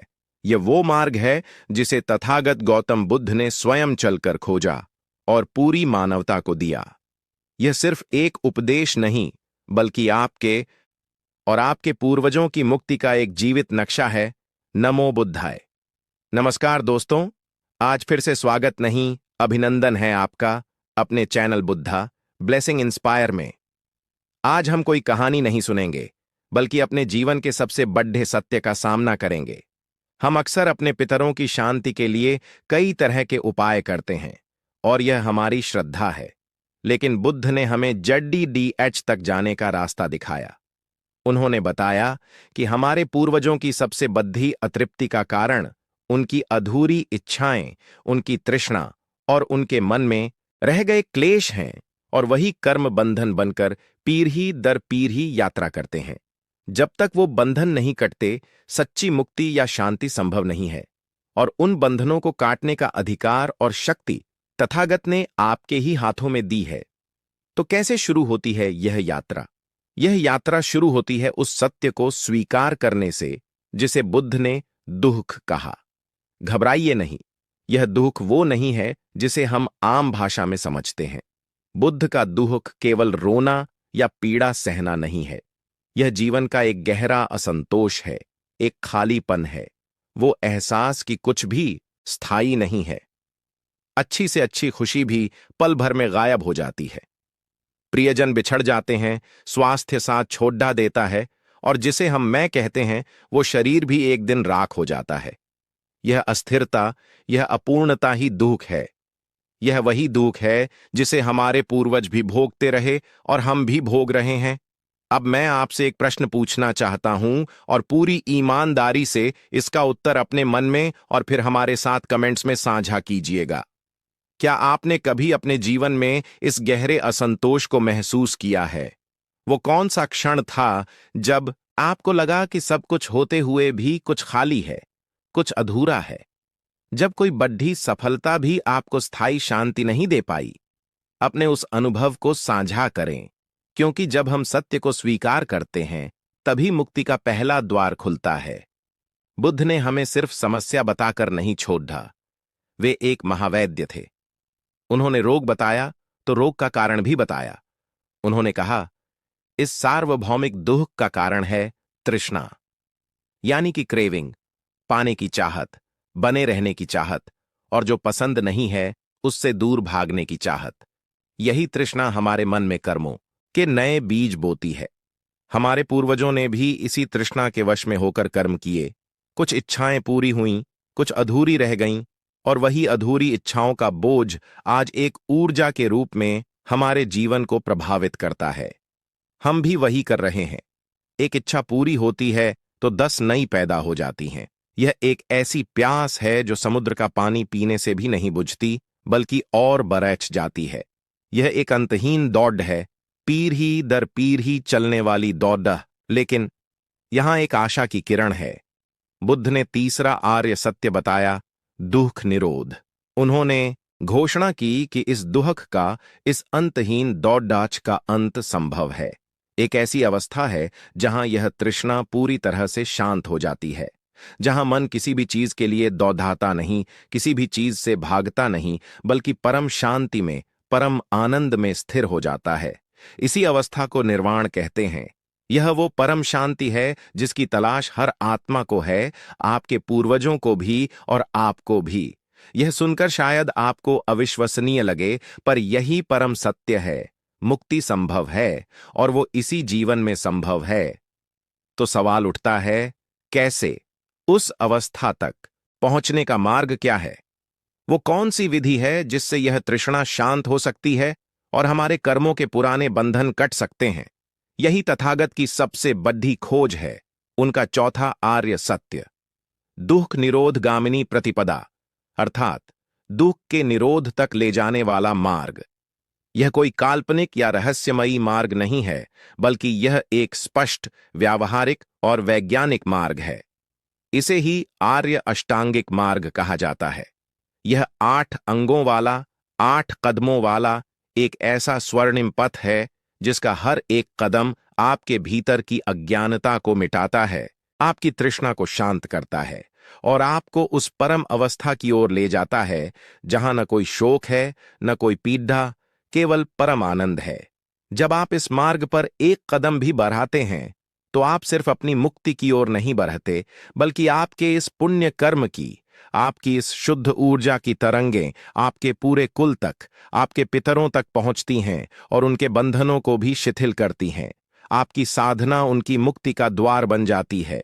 अगर बुद्ध की यह वाणी आपके हृदय को छू रही है और आप इस जीवन रूपांतरण की यात्रा में हमारे साथ चलने को तैयार हैं, तो इस ज्ञान की ज्योति को औरों तक भी पहुंचाएं। इस वीडियो को लाइक करें और शेयर करें ताकि यह ज्ञान उन तक भी पहुंचे जिन्हें इसकी सबसे ज्यादा जरूरत है। और अगर आप इस मार्ग पर चलने का संकल्प लेते हैं तो कमेंट बॉक्स में नमो बुद्धाय लिखकर अपनी उपस्थिति दर्ज कराएं। आपका यह लिखना केवल एक कमेंट नहीं, बल्कि इस महान यात्रा के लिए आपका पहला कदम होगा। चैनल को सब्सक्राइब करके और घंटी का बटन दबाकर हमारे इस परिवार का हिस्सा बने, ताकि इस यात्रा का कोई भी अगला महत्वपूर्ण पढ़ाव आपसे छूट न जाए। जो साधक इस धम्म के प्रचार प्रसार में और गहराई से हमारा सहयोग करना चाहते हैं, वे सुपर थैंक्स या चैनल की मेंबरशिप ज्वाइन करके हमारे सहयात्री बन सकते हैं। आपका छोटा सा योगदान इस ज्ञान को और लाखों लोगों तक पहुंचाने में हमारी मदद करेगा। याद रखें, यह आपके जीवन को बदलने का अवसर है। वो आर्य अष्टांगिक मार्ग क्या है? कैसे उसका एक एक कदम हमारे और हमारे पूर्वजों के कर्मों के बंधन को काट सकता है? वो 8 कदम कौन से हैं जिन्हें अपने जीवन में उतारकर आप उस परम शांति को अनुभव कर सकते हैं? यह मार्ग है आर्य अष्टांगिक मार्ग। यह कोई साधारण रास्ता नहीं है। यह 8 शाखाओं वाला एक ऐसा जीवित वृक्ष है जिसकी जड़ें आपके मन की गहराइयों तक जाती हैं और जिसकी शाखाएं आपको निर्वाण के खुले आकाश तक पहुंचाती हैं। यह कोई नियमों की सूची नहीं है जिसे आपको आंख बंद करके मान लेना है, बल्कि यह एक वैज्ञानिक प्रक्रिया है, एक आंतरिक प्रयोग है जिसे आपको स्वयं अपने जीवन में अनुभव करना है। बुद्ध ने इस मार्ग को 3 मुख्य भागों में बांटा है: प्रज्ञाशील और समाधि। सोचिए, अगर आपको किसी अनजान और घने जंगल से निकलकर एक सुंदर और सुरक्षित स्थान पर पहुंचना हो, तो आपको सबसे पहले क्या चाहिए? सबसे पहले आपको एक नक्शा चाहिए और यह समझने की क्षमता चाहिए कि उस नक्शे को पढ़ना कैसे है। आपको यह पता होना चाहिए कि सही रास्ता कौन सा है और गलत कौन सा। इसी को प्रज्ञा कहते हैं। एक बार जब आपके पास नक्शा आ गया, तो दूसरा कदम है यात्रा के लिए तैयारी करना। आपको यह सुनिश्चित करना होगा कि आप रास्ते में किसी को नुकसान न पहुंचाएं, कोई गलत काम न करें जिससे आपकी यात्रा और कठिन हो जाए। आप अपने व्यवहार को, अपनी वाणी को अनुशासित करते हैं, इसी को शील कहते हैं।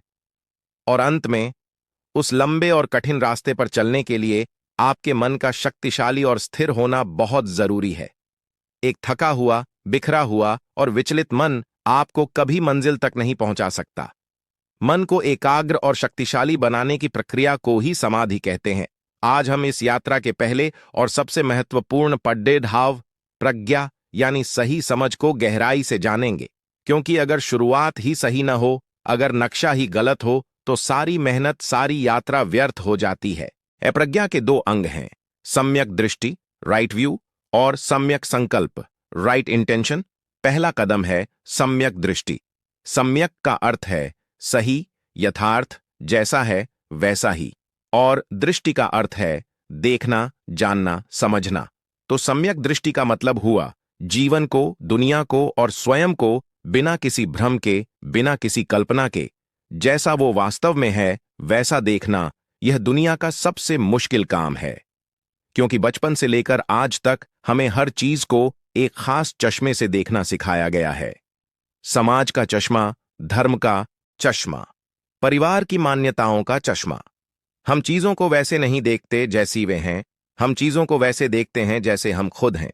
बुद्ध कहते हैं, जब तक यह दृष्टि सही नहीं होगी, आपके सारे प्रयास, सारे कर्मकांड, सारी पूजा पाठ एक भटकाव ही रहेंगे। तो क्या है यह सम्यक दृष्टि? यह 4 आर्य सत्यों को अपने जीवन के हर पल में देखना है। यह समझना है कि कर्म क्या है और कर्म का फल क्या है। यह गहराई से अनुभव करना है कि दुनिया की हर चीज, आपका यह शरीर भी, आपका मन भी, आपके विचार भी, सब कुछ अनित्य है, यानी बदलने वाला है, अस्थाई है। यहां कुछ भी स्थायी नहीं है, और जो कुछ भी अनित्य है वह अंततः दुख का कारण बनता है। और क्योंकि सब कुछ बदल रहा है और यहां कोई स्थायी तत्व नहीं है, इसलिए यहां मैं या मेरा कहने जैसा कुछ भी ठोस नहीं है। यह अनात्म का सिद्धांत है। इसे एक उदाहरण से समझते हैं। मान लीजिए, आप एक बहुत महंगी और सुंदर कार खरीदते हैं। आप उससे बहुत लगाव कर लेते हैं। आप उसे मेरी कार कहते हैं। यह आपकी सामान्य दृष्टि है, लेकिन सम्यक दृष्टि से देखने वाला व्यक्ति देखेगा कि यह कार अनित्य है। एक दिन यह पुरानी होगी, इसमें खरोंच लगेगी, यह खराब होगी और अंत में कबाड़ बन जाएगी, क्योंकि वह इससे अनासक्त है। इसलिए जब इसमें खरोंच लगती है तो उसे दुख तो होता है, पर वो उस दुख से बंधता नहीं है, विचलित नहीं होता। वह जानता है कि यह वस्तु का स्वभाव है। यही सम्यक दृष्टि है। हमारे पूर्वज क्यों भटकते रहे? क्योंकि उनकी दृष्टि सम्यक नहीं थी। उन्होंने अस्थायी चीजों में स्थायी सुख खोजने की कोशिश की। उन्होंने धन, पद, परिवार और शरीर को मैं और मेरा मान लिया, और जब ये चीजें उनसे छूटीं तो उनकी आसक्ति, उनकी तृष्णा एक अतृप्त ऊर्जा बनकर ब्रह्मांड में रह गई। जब आप सम्यक दृष्टि का विकास करते हैं, जब आप हर चीज को उसकी असलियत में देखना शुरू करते हैं, तो आप न केवल अपने लिए बल्कि उनके लिए भी उस भ्रम के जाल को काटना शुरू कर देते हैं। आपकी समझ का प्रकाश उन तक भी पहुंचता है। अब मैं आपसे एक प्रश्न पूछता हूं, जिसका उत्तर आपको पूरी सच्चाई से देना है। अपने जीवन में पीछे मुद्दा कर देखिए और उस एक चीज या रिश्ते के बारे में सोचिए जिससे आप बहुत गहराई से जुद्धे हुए थे, जिसे आप स्थायी मानते थे। जब वो आपसे दूर हुआ या बदल गया तो आपको कितना दुख हुआ? क्या आज बुद्ध की इस शिक्षा को सुनने के बाद आप यह देख पा रहे हैं कि उस दुख का असली कारण वो व्यक्ति या वस्तु नहीं, बल्कि आपका उसे स्थायी मान लेना था? अपने इस अनुभव से आपने क्या सीखा, इसे कमेंट में लिख कर बताएं। आपका अनुभव हजारों लोगों के लिए सम्यक दृष्टि का पहला पाठ बन सकता है। जब दृष्टि सही हो जाती है, जब नक्शा साफ दिखाई देने लगता है, तब प्रज्ञा का दूसरा अंग प्रकट होता है, सम्यक संकल्प, राइट इंटेंशन। यह बहुत महत्वपूर्ण है। केवल जान लेना काफी नहीं है, उस जानने को अपने जीवन का संकल्प बनाना पड़ता है। सम्यक दृष्टि से आपने समझ लिया कि तृष्णा और द्वेष ही दुख का कारण है। तो अब आप संकल्प लेते हैं कि आप अपने मन को तृष्णा और द्वेष से मुक्त करेंगे। बुद्ध ने 3 तरह के सही संकल्पों के बारे में बताया है। नैष्कर्म्य संकल्प, यानी त्याग का, अनासक्ति का संकल्प। यह संकल्प है कि मैं अपनी इंद्रियों के सुखों में नहीं उलझूंगा। मैं भोग की दौड़ से बाहर निकलने का प्रयास करूंगा। इसका मतलब यह नहीं है कि आपको जंगल में चले जाना है। इसका मतलब है चीजों का उपयोग करते हुए भी उनसे मानसिक रूप से न चिपकना। अव्यापाद संकल्प, यानी मैत्री का, द्वेष रहित होने का संकल्प। यह संकल्प है कि मैं अपने मन में किसी भी प्राणी के प्रति घृणा, क्रोध या द्वेष नहीं रखूंगा। मैं सबके प्रति मित्रता का भाव रखूंगा। अविहिंसा संकल्प, यानी करुणा का, अहिंसा का संकल्प। यह संकल्प है कि मैं अपने मन, वचन या कर्म से किसी भी प्राणी को कष्ट नहीं पहुंचाऊंगा। मैं सबके दुख को दूर करने का भाव रखूंगा। जब आप सुबह उठकर इन 3 संकल्पों को दोहराते हैं, तो आप अपने दिन की दिशा तय कर देते हैं। आप अपने अवचेतन मन को एक स्पष्ट निर्देश देते हैं। सोचिए, जिस व्यक्ति के मन में हर प्राणी के लिए मैत्री और करुणा का संकल्प हो, क्या वो किसी को धोखा दे सकता है? क्या वो किसी का बुरा कर सकता है? उसके कर्म अपने आप ही शुद्ध होने लगते हैं। हमारे पूर्वजों के कर्मों में जो भी अकुशल कर्म थे, वे गलत दृष्टि और गलत संकल्पों के कारण ही थे। जब आप शुद्ध संकल्पों को अपने जीवन में उतारते हैं, तो आप एक शक्तिशाली सकारात्मक ऊर्जा का निर्माण करते हैं। यह ऊर्जा एक प्रकाश की तरह होती है जो न केवल आपका मार्ग रोशन करती है, बल्कि कर्मों के उन पुराने अंधकारों को भी भेद देती है जो आपके कुल से जुड़े हैं। आपकी मैत्री और करुणा की तरंगें उन अतृप्त आत्माओं के लिए मरहम का काम करती हैं। अगर बुद्ध का यह मार्ग आपके हृदय में उतर रहा है, तो इस ज्ञान को केवल अपने तक सीमित मत रखिए। इस वीडियो को लाइक करके अपना आभार व्यक्त करें और इसे अपने प्रियजनों के साथ शेयर करें, ताकि वे भी इस जीवन बदलने वाले ज्ञान से लाभान्वित हो सकें। यदि आप इस मार्ग पर चलने का दृढ़ संकल्प लेते हैं, तो पूरी श्रद्धा के साथ कमेंट बॉक्स में नमो बुद्धाय लिखें। आपका यह संकल्प ब्रह्मांड में एक सकारात्मक ऊर्जा भेजेगा। चैनल को सब्सक्राइब करना न भूलें, ताकि इस यात्रा का अगला महत्वपूर्ण पड़ाव शील आपसे छूट न जाए। और जो लोग इस धम्म यज्ञ में अपनी आहुति देकर इस ज्ञान को फैलाने में हमारा सहयोग करना चाहते हैं, वे सुपर थैंक्स या चैनल की मेंबरशिप के माध्यम से अपना योगदान दे सकते हैं। आपका यह सहयोग हमें और भी गहराई से काम करने की प्रेरणा देगा। तो आज हमने प्रज्ञा के 2 अंगों को समझा, सही दृष्टि और सही संकल्प। हमने सही नक्शा देख लिया है और उस पर चलने का इरादा भी पक्का कर लिया है, लेकिन केवल नक्शा और इरादा होने से यात्रा पूरी नहीं होती। अब हमें अपने आचरण को, अपनी वाणी को, अपने कर्मों को अनुशासित करना होगा, ताकि हमारी यात्रा में कोई बाधा ना आए। यही शील का मार्ग है। क्या है यह शील? कैसे हमारी वाणी, हमारे कर्म और हमारी आजीविका हमारे और हमारे पूर्वजों की मुक्ति का साधन बन सकते हैं? वो कौन से 3 कदम हैं जिन्हें अपनाकर हम अपने जीवन को एक नैतिक और शक्तिशाली आधार दे सकते हैं? लेकिन केवल नक्शा और इरादा मंजिल तक पहुंचने के लिए काफी नहीं है। अब हमें उस वाहन को तैयार करना होगा जिसमें बैठकर हम यह यात्रा करेंगे, और वह वाहन कोई और नहीं बल्कि हमारा अपना जीवन है, हमारे कर्म, हमारी वाणी और हमारा आचरण।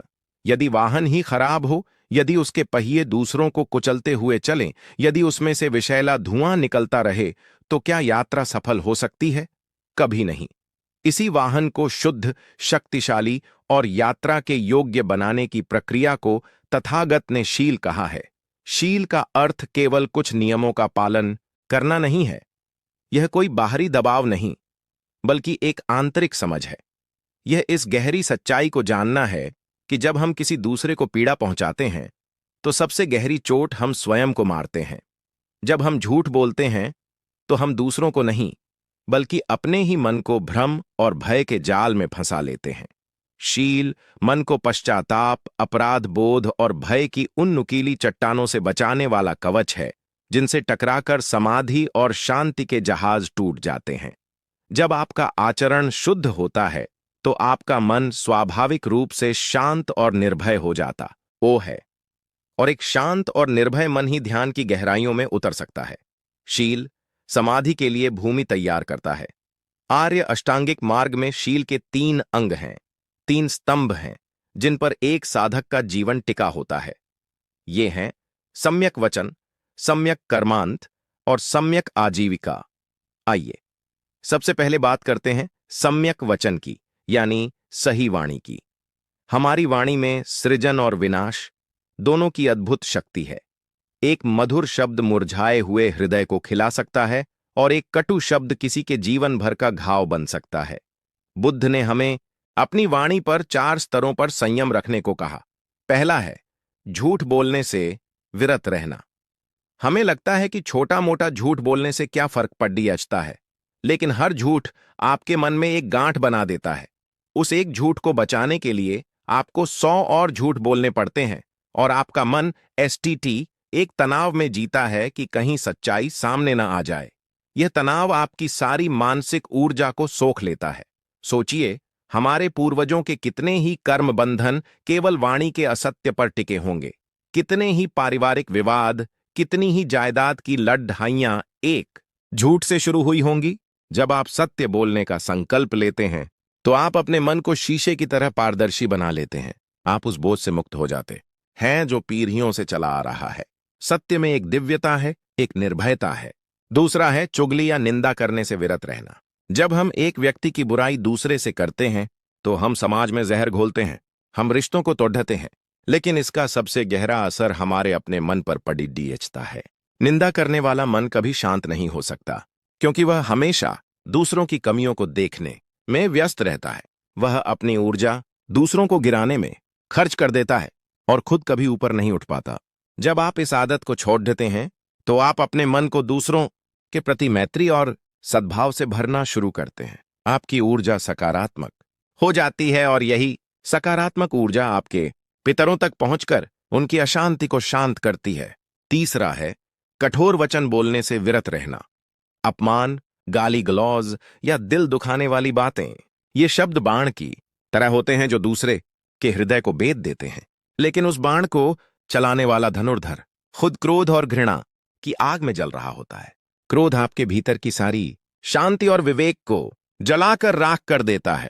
जब आप कठोर वचन त्याग कर विनम्र और मधुर वाणी बोलने का अभ्यास करते हैं तो आप न केवल दूसरों के दिलों में प्रेम जगाते हैं बल्कि अपने भीतर भी शांति और शीतलता का अनुभव करते हैं। और चौथा, जो सबसे सूक्ष्म है, वह है व्यर्थ की बकवास से विरत रहना। बिना मतलब की बातें, गपशप, निरर्थक चर्चाएं, ये आपके समय और आपकी मानसिक ऊर्जा की सबसे बड़ी चोर है। एक योगी का मन शांत और केंद्रित होता है क्योंकि वह अपनी ऊर्जा को व्यर्थ की बातों में नहीं गंवाता। वह तभी बोलता है जब आवश्यक हो, और जो भी बोलता है वह सत्य, प्रिय और हितकारी होता है। अब मैं आपसे एक सवाल पूछना चाहता हूं, और इसका जवाब सिर्फ कमेंट बॉक्स के लिए नहीं बल्कि आपकी अपनी अंतरात्मा के लिए है। क्या आपके जीवन में कोई ऐसा क्षण आया है जब आपके या किसी और के द्वारा बोले गए शब्दों ने एक बने बनाए रिश्ते को हमेशा के लिए तोड़ दिया हो? उस घटना ने आपको वाणी की शक्ति के बारे में क्या सिखाया? अपने उस गहरे अनुभव को हमारे साथ साझा करें ताकि हम सब एक दूसरे से सीख सकें। शील का दूसरा स्तंभ है सम्यक कर्मांत, यानी सही कर्म। जब हमारी वाणी शुद्ध हो जाती है तो हमारे कर्मों का शुद्ध होना स्वाभाविक रूप से शुरू हो जाता है। बुद्ध ने यहां मुख्य रूप से 3 कर्मों से विरत रहने को कहा। पहला है प्राणी हिंसा से विरत रहना, यानी किसी भी जीव की हत्या न करना, उसे कष्ट न पहुंचाना। यह केवल मनुष्य तक सीमित नहीं है बल्कि हर छोटे से छोटे प्राणी तक फैला हुआ है। जब आप हर जीव में अपने जैसी ही चेतना को देखते हैं जो जीना चाहती है और दुख से बचना चाहती है, तो आपके भीतर करुणा का जन्म होता है। यह करुणा ही आपके हृदय को विशाल बनाती है। आपके द्वारा पैदा की गई यह अहिंसा की तरंगें उन सभी पूर्वजों की आत्मा को शांति देती हैं जिनके हाथों से जाने अनजाने में कभी कोई हिंसा हुई हो। आपकी करुणा उनके कर्मों का प्रायश्चित बन जाती है। दूसरा है चोरी करने से विरत रहना, यानी वो कुछ भी ना लेना जो आपको स्वेच्छा से न दिया गया हो। यह केवल भौतिक वस्तुओं की चोरी नहीं है। किसी के विचार चुराना, किसी के काम का श्रेय खुद ले लेना, काम के समय में समय की चोरी करना, यह सब इसी में आता है। चोरी का मूल कारण है लोभ और असंतोष। जब आप चोरी से विरत रहते हैं तो आप अपने मन को संतोष और ईमानदारी का प्रशिक्षण देते हैं। आप ब्रह्मांड को यह संदेश देते हैं कि आपको अपनी मेहनत और योग्यता पर विश्वास है। और तीसरा है व्यभिचार से विरत रहना। इसका अर्थ है काम वासना का दुरुपयोग न करना, किसी को धोखा न देना और अपने रिश्तों में मर्यादा और पवित्रता बनाए रखना। यह ऊर्जा जीवन की सबसे शक्तिशाली ऊर्जाओं में से एक है। जब इसका दुरुपयोग होता है तो यह जीवन में विनाश और अशांति लाती है। जब आप इस ऊर्जा को संयमित और सम्मानजनक दिशा देते हैं तो यह आपके आध्यात्मिक विकास में एक शक्तिशाली ईंधन का काम करती है। शील का तीसरा और अंतिम स्तंभ है सम्यक आजीविका, यानी सही तरीके से रोजी रोटी कमाना। यह बुद्ध की एक क्रांतिकारी शिक्षा है। वे कहते हैं कि आपका काम केवल पेट भरने का साधन नहीं है बल्कि यह आपकी साधना का एक अभिन्न अंग है। यदि आप ऐसा कोई भी काम करते हैं जिससे प्रत्यक्ष या अप्रत्यक्ष रूप से किसी भी प्राणी को हानि पहुंचती हो तो आप कभी भी मानसिक शांति प्राप्त नहीं कर सकते। जैसे हथियारों का व्यापार, विष का व्यापार, नशीले पदार्थों का व्यापार, मांस का व्यापार या ऐसा कोई भी काम जिसमें झूठ, धोखा या शोषण शामिल हो, वह मिथ्या आजीविका है। आप भले ही उससे लाखों कमा लें, लेकिन वो पैसा आपके जीवन में शांति नहीं बल्कि अशांति ही लाएगा। जब आप एक ऐसी आजीविका चुनते हैं जो ईमानदार हो, जिसमें किसी का अहित न हो और जो समाज के लिए भी उपयोगी हो, तो आपका काम आपकी पूजा बन जाता है। आपको अपने काम से अपराध बोध नहीं बल्कि आत्मसम्मान मिलता है। यह आत्मसम्मान आपके मन को मजबूत और प्रसन्न रखता है। एक पल रुकिए और स्वयं से पूछिए, आप जो काम करते हैं क्या वह समाज में सकारात्मकता लाता है या नकारात्मकता? क्या आप रात को इस गहरे संतोष के साथ सो पाते हैं कि आपकी रोजी रोटी किसी के आंसुओं या पीड़ा पर आधारित नहीं है? इस प्रश्न पर ईमानदारी से विचार कीजिए, क्योंकि आपकी आजीविका आपकी आध्यात्मिक यात्रा की दिशा तय करती है। तो यह है शील का मार्ग, सम्यक वचन, सम्यक कर्मांत और सम्यक आजीविका। यह नियमों का बोझ नहीं बल्कि स्वतंत्रता का घोषणा पत्र है। यह भय, अपराध बोध और पश्चाताप की जंजीरों से मुक्ति का मार्ग है। जब आप शील में प्रतिष्ठित हो जाते हैं तो आपका जीवन एक शांत और निर्मल झील की तरह हो जाता है, जिसमें अब समाधि का चंद्रमा स्पष्ट रूप से प्रतिबिंबित हो सकता है। आपका शील से भरा जीवन आपके पूर्वजों के लिए सबसे बड़ी श्रद्धांजलि, सबसे बड़ा तर्पण बन जाता है। आपके पुण्य कर्मों की सुगंध उन लोगों तक पहुंचती है जहां वे हैं और उन्हें शांति और शीतलता प्रदान करती है। यदि बुद्ध की यह शिक्षा आपके जीवन को एक नई दिशा दे रही है, तो इस ज्ञान के प्रवाह को रुकने न दें। इस वीडियो को लाइक करें और अधिक से अधिक लोगों के साथ शेयर करें। यदि आप शील के इस मार्ग पर चलने का संकल्प लेते हैं, तो कमेंट्स में पूरी श्रद्धा से नमो बुद्धाय लिखकर इस संकल्प पर अपनी मुहर लगाएं। हमारे इस धम्म परिवार से जुड़ने के लिए चैनल को सब्सक्राइब करें और घंटी का बटन अवश्य दबाएं, ताकि इस यात्रा का अंतिम और सबसे शक्तिशाली पड़ाव समाधि आपसे छूट न जाए। जो साधक इस ज्ञान को फैलाने के हमारे मिशन में और अधिक सहयोग करना चाहते हैं, वे सुपर थैंक्स या चैनल की मेंबरशिप के माध्यम से अपना योगदान दे सकते हैं। हमने नक्शा समझ लिया, प्रज्ञा। हमने वाहन को शुद्ध और तैयार कर लिया, शील। अब समय है उस वाहन में बैठकर मन को साधने की, उसे एकाग्र और शक्तिशाली बनाने की और चेतना के उन शिखरों पर पहुंचने का जहां परम सत्य का साक्षात्कार होता है। क्या है समाधि? कैसे अपने बिखरे हुए मन को एकाग्र किया जाता है? वो कौन सी विधियां हैं जिनसे आप ध्यान की गहराइयों में उतरकर अपने भीतर के बुद्ध को जगा सकते हैं? अब तक की हमारी यात्रा में हमने प्रज्ञा के प्रकाश से सही मार्ग को देखा और शील के कवच से अपने जीवन को सुरक्षित और शुद्ध बनाया। हमने वह नींव तैयार कर ली है जिस पर मुक्ति का महल खड़ा हो सकता है। लेकिन नींव चाहे कितनी भी मजबूत क्यों ना हो, जब तक उस पर इमारत खड़ी न की जाए, वह अधूरी है। यह इमारत है समाधि। मन